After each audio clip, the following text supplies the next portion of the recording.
everybody. This is Zoomer Times TV. I'm Anita Finley. I'm your host again. We have been doing the most wonderful interviews. I don't know if you like them as much as I do, but I get to meet and know people who have, whether they're doctors, lawyers, authors, or anything, any profession, but they're full of passion and they want to do this to introduce themselves to you. So this morning, I have someone you may have heard before, and her name is Maureen Lyons Andrews. And she wrote a book along with the gentleman at the time, Martin Oz, and she wrote a book called Handbook for Those Who Grieve, and I'll show it to you. Handbook for Those Who Grieve. Now, at the time she wrote it, and the time we interviewed her, there was no COVID. And the more I review this, the more I say, wow, what a great book this would be. So good morning, Maureen. Good morning, Anita. How are you? I'm doing okay. You know, I'm trying to stay safe, as I'm sure you are. Oh, yes. And this book now, have you found that people are reading it more, thinking about it more than when you first wrote it? Oh, yes. Because of the separation, no one can get together and truly have like a wake and a gathering, like you would like go to your neighbor's house if her husband died. Now you got to keep that distance. And so people are struggling with that common denominator of just reaching out and being human to each other, you know? The other thing, now are having funerals on Zoom. Yes, you know, it's terrible, but these are the new norms that they're having, you know. And my daughter-in-law just happened to have buried, or my daughter had buried her mother-in-law right before Christmas with the COVID. And it was a very strange wake, you know, it's going in and out. Only 25 people were allowed in the home at one time. And there was a guard at the door, like, take a line, you can't get in until so many people come out, you know, and that 25 is including the immediate family. So you don't have that big, you know, gathering that is usually everybody telling stories and, oh my gosh, I used to work with you and stuff. So yeah, and they're the people that cannot come from out of state or because they are very ill and they're maybe even older and they don't want to subject themselves to coming to a gathering, they do have to do it on Zoom, you know? And what I'm finding on Zoom, you really get a chance to hear everybody's story. When you're at a funeral, most of the time, you know, you have a preacher, you have a minister, you have a rabbi, someone's talking and everyone's sitting in their seats, and then afterwards, maybe they all can go to someone's home. But now, the one that I went to had, and I didn't know, but maybe one or two people, and my husband knew a lot of these people who is no longer with us, but I got to meet about 20 people, and each person got to say something about the deceased, and it was just lovely. And what they're going to do after COVID is passed, whenever that'll be, they're going to have then another celebration. Yes, you know, it's unfortunate. I have a brother just 18 months older than I, and he was suffering from ALS. And unfortunately, he did pass this spring. No one could gather. And like I had told you before, we are a family of 13 children. So we have all these spouses, all these nephews and nieces, and no one could get together. So many of us siblings got together, and just like you said, we had a Zoom meeting. We needed something. So some of us did go to a church and we just, you know, attended mass, and that was it. You know, we just said, we need stability, we need norm. And so there were just 5 of us that got together. But then we said, let's do a Zoom meeting. Everybody come with a cocktail, okay? So we all had our cocktail, and we went the oldest to the youngest, and we all, like you said, tell us a story about you that nobody else might not know, or else reiterate some sort of a good story and a chuckle. And so that's what we did for like an hour and a half. And it was something that we so desperately needed. We needed to gather And no matter what way it is, it's a gathering of Zoom. Welcome to the 21st century. Welcome to COVID-19. And so you're struggling, but we felt a calm and a peace afterwards, you know? And so that was so necessary. And yeah, we had some chuckles. And my brother Paul had a twin sister, and there were a lot of tears and disbelief, but then also happiness that he is no longer in pain, you know? Yes. I mean, that Yes, sounds ALS is strange tough. to say, yeah. Mhm. But those Zoom meetings are taking a whole new Right. look. Well, what I think is going to happen, Maureen, is we're going to be mixing Zoom with reality in the future. I think Zoom is a way to get people from all over the country who can't come somewhere and to Yes. do it, and then people who can. So just like the inauguration, I thought it was fantastic, and I'm hoping that that's what they do from now on, because we never got to see all this stuff that we got to see with this one. Yeah, it was a totally different thing, you know, Right. it's a new norm. But you know what? People are clinging back to the hope that we can gather again. And like you said, for that celebration of life, in fact, we're having a Zoom meeting next Saturday about how we can get together. My niece is Great. organizing that, and that's a new Right. norm. How can we, and how many more months out is it safe to plan something like that? But the new norm is there, whether we welcome it or not. It's here, you know.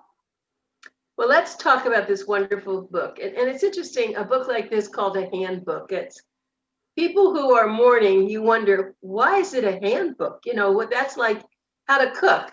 Well, tell us why you wrote the handbook. And it says, for those who grieve, what you should know and what you can do during times of loss. And I know why you made a handbook. Why don't you explain what it's like inside so people will understand that? Well, it was actually written maybe for the grieving person, but then the more I got into it and the more things that I wrote, like in the bulletins on the monthly church bulletin and articles that I wrote, it was almost for the non-grieving. How do you react to this person that their whole life has been upset, you know, and the children and the co-workers at work? So how do you react? And we thought, you know what? We have read so many books and gone to so many conferences on bereavement, but it never was short, concise, and real tender and close to actually reality. We didn't want a $25 word in this book. We wanted something very simple and very easy to read. And then it was almost like a tutorial. Somebody died. This is what you should say. This is what you shouldn't say. It was just A, B, C, D. And that's, once that took off, it was like, oh my gosh, this makes so much sense. And people that are picking it up to reading it said, all of my life I've been saying the wrong thing. Holy cow, I should just be quiet. I said, yeah, that's true, you know? Yeah, well, the interesting part when I read the book was these are for people who've lost a lot of things. It's not just people, it's dogs, jobs, it's anything that makes you have stress about something that that you're mourning in a sense. Yes, we have, it's the workplace. If you didn't get that promotion, maybe the company is downsizing through no fault of your own, you're out of a job. And number two, look at this COVID, everybody's out of a job. That's part of grief. And whether you don't say, well, it was not a burial, it was not something that, you know, really took off that way. No, it was something that you valued and now it's no longer there. People move, children have to get uprooted and go to a different school, different neighborhood, out of state. You know, so those are all losses too. Dog, pets, health, people, seniors that can no longer get around as much. They go into some sort of a grief and a sadness because they are no longer able to walk, no longer to take care of themselves. They have to have a caregiver come in. Those are all adjustments to our norm. And it's very interesting once you really look at it and say, oh my gosh, this is grief, this is grief, this is grief. And it's all the way around us. And it's it's something not to be afraid of, but once you understand it, you have to go through the same grief steps, you know, acceptance, denial, you know, and it's interesting that way. So that's what we wanted to make the book. All of these other facets of grief, why don't we all just kind of read them and see, you know? I guess Maureen Lyons Andrews. So tell us what makes you an expert to do this. Tell everybody about a little bit about you. A little bit about me. I am A not an lot. It's expert. okay. I am not an expert, okay? I just happen to be one person that I get it. I understand people, and I'm kind of a welcoming person. And that's where I started out, just as a volunteer in the church, just like many, many other volunteers. And there's still volunteers there, you know, once I've been, you know, moved away. But that's my expertise. And I think my ability to listen to people and kind of let them speak and understand where they're coming from, and then not to be judgmental, just to accept them where they're at. That's part of my expertise. And then, you know, as I go on, then it's how I was exposed and invited to speak at this event or that event through the Archdiocese of Chicago or Catholic Charities. And that's how we all shared then our knowledge, what we had. Some other churches wanted to get up and rolling and, you know, join a support group or start a support group. You know, how do we do it? You know, what's important to these people that are grieving? And so then we have different things in the calendar of year, and that's how we expanded upon it. And then we shared our knowledge of what works, what they're looking for, what they're not working for. They're not looking for someone to fix their problem of grief. They're not. They want someone to listen to their pain. And that's all that we set it up for. We just set up an hour and a half. And then during the events, we always told them that, you know, you are important. Your anniversary death of the person, their birthday is still important. Christmas, all of those holidays, their absence is really felt still year after year after year. It could be 20 years. So what we suggested to many of them is start journaling. Journal about all of your sadness, your disappointment, your anger, you know, and you don't even have to mail these letters to anybody.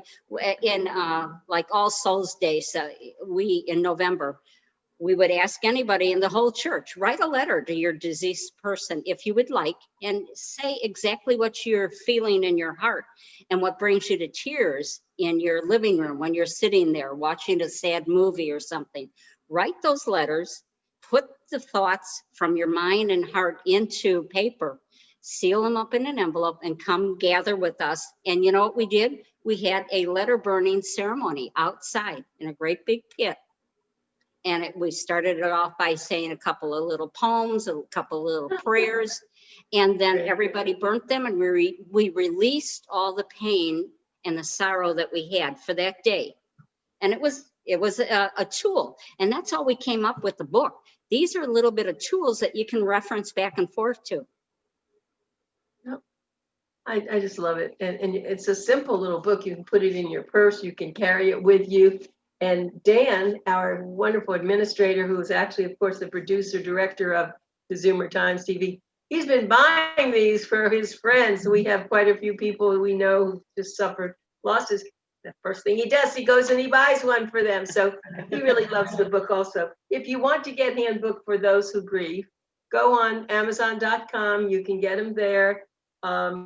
Actually, it's called Loyola Press. You could go there for it, but you should buy this. It's very inexpensive, and it's a lovely gift. You know, you don't know what to give someone. Sometimes you give them flowers. You don't quite know what to give them, but this is a nice book, and for the family or whomever.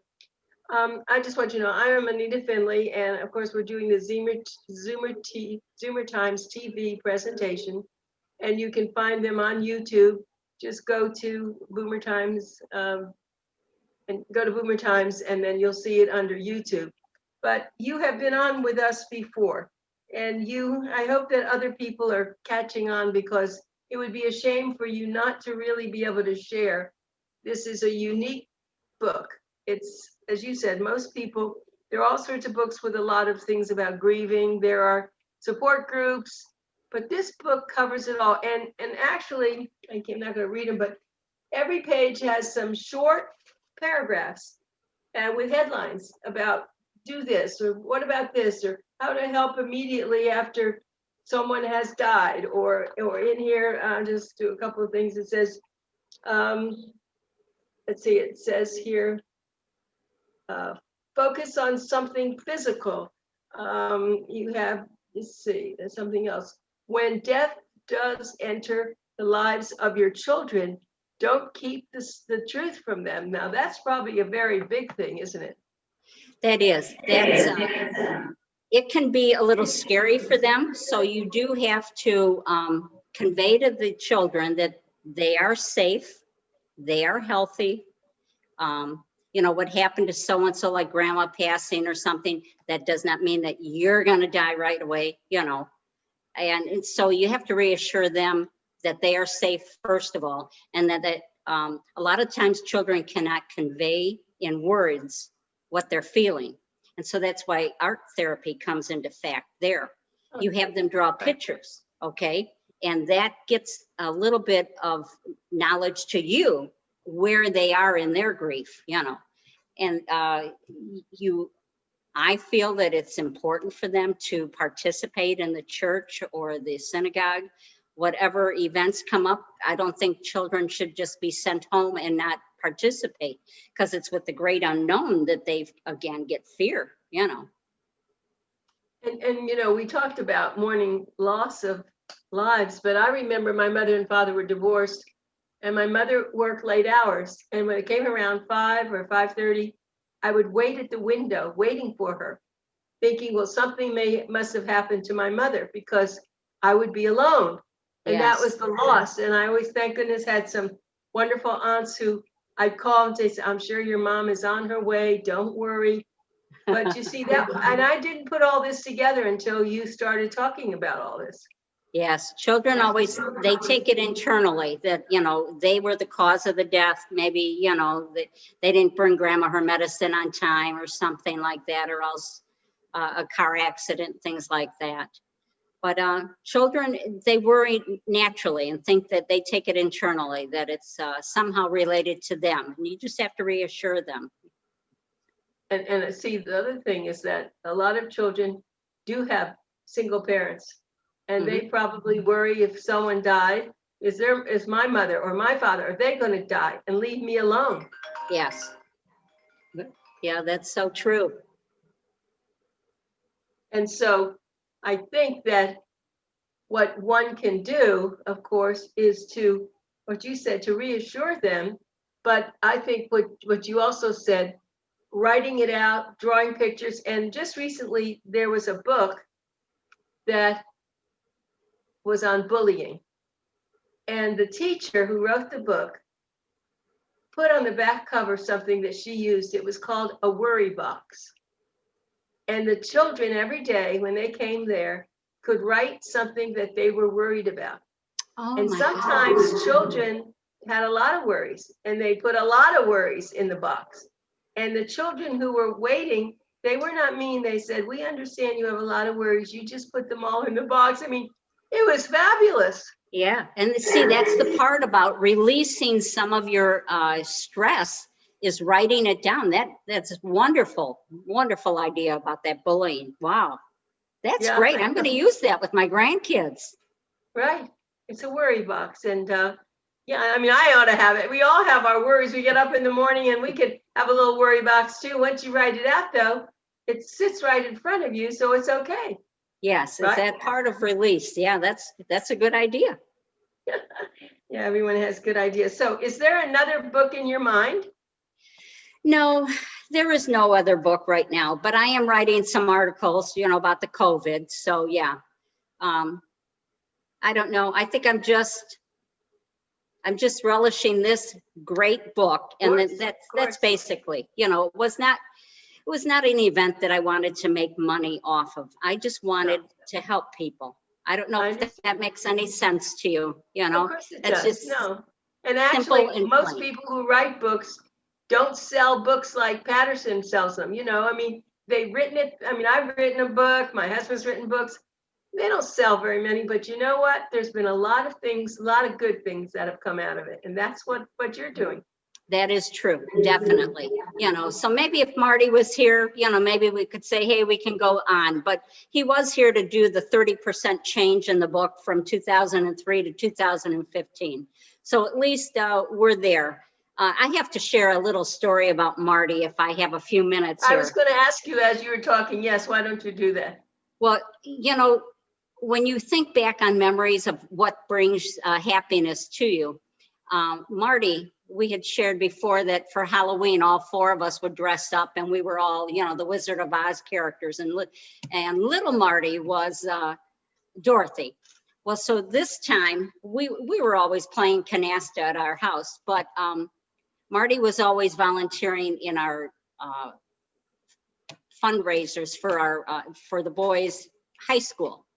And so what they did with All Aboard for Broadway, and he was a singer, dancer, whatever. So he was doing Snoopy's, he was doing You're a Good Man, Charlie Brown. He was in the, you know, ambiance doing that. And his one solo was, he was Snoopy portraying himself as the Red Baron, okay? Now Marty, oh, little fella, so he's big. And he egged us on and he said, no. I said, well, show us what you're doing. You know, tell us what song you're doing. He said, no, I won't do it unless I have a colander on my head. And if you're standing in the bathtub and we have a spotlight on me. That's hysterical. That's weird. So anyway, we all looked and said, I'll stand up in a bathtub with you guys. So my husband, Bob, Sue, Marty's wife, and we all stood in the bathtub and we closed the shower curtain and we had the flashlight, and Marty was standing there with the colander on his hat, and he then gave us his whole song. And so as soon as we pulled the old curtain of the shower curtain away, we spotted the light and there he was. So those are some of the crazy memories that now you remember, you know, and that was Marty. He was all about fun times. Yeah, but it's, you know, and it's not easy to write a book with someone. You probably know this because when I started writing, I wrote a book called Live to Be 100 Plus, and my husband, and I was writing it, and I was very busy. So he said, look, you write every other chapter. Okay. So he said, all right, I got busy. He said, I'll write the first one. Okay.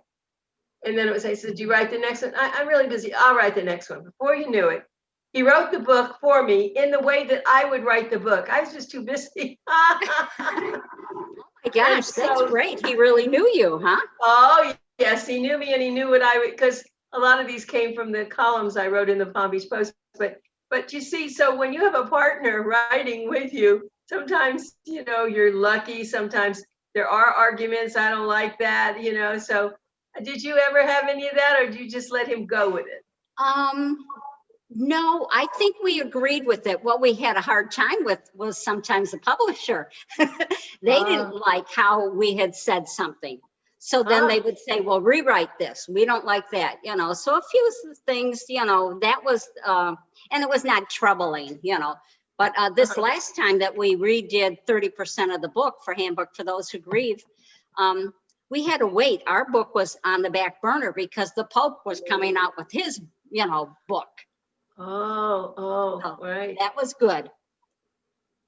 Well, let me ask you back, the fact that I know you now that you're Catholic, doesn't a priest do a lot of this when he talks to the people who come in? In what way do you mean? Comforts them and talks to them about their fears and their cries and all. Yeah, I think your ministers do, you know. I might lose my battery here. I kind of thought I had everything plugged in. It's okay. That's okay. We have a little time. If it goes off, it'll be okay. We'll say goodbye now, but if it goes off, it's all right. All right. Yeah, the priests do, but a lot of times the priest just meets with everyone to plan the service. What are your readings? Things like that. So you don't get that intense. A lot of times if you're in a small group, your priest or minister will come to the house, and that's how you get a little bit of the feel of, you know, who the people are, and that's okay. And they know a lot of times in advance, you know, somebody is ill, so you've been praying for them and maybe they've had a house visit, you know. But yeah, the priest does that, but not until the person reaches out to them and says, I'm really struggling. Then Mm, you get the true. one-on-one, you know. Right. Well, Maureen, we're just about out of time. And so your battery held out and you held out and I held out. And again, Yes. this is the book, Handbook for those who mourn and who Grieve, grieve, yeah. really. That's right, who grieve and they're mourning. But this is it's really an important book. And if you've lost a pet, we didn't get into that, but Yes. wonderful, wonderful pages about that. So many people think of their pets as their children. And it's a great book. And I haven't ever found a book like this yet. So Maureen, we're so happy that you did this with us. And please be safe. And we'll talk to you again. Thank you so much, Anita. You had Bye, wonderful everybody. questions. I appreciate it. Bye-bye. Okay.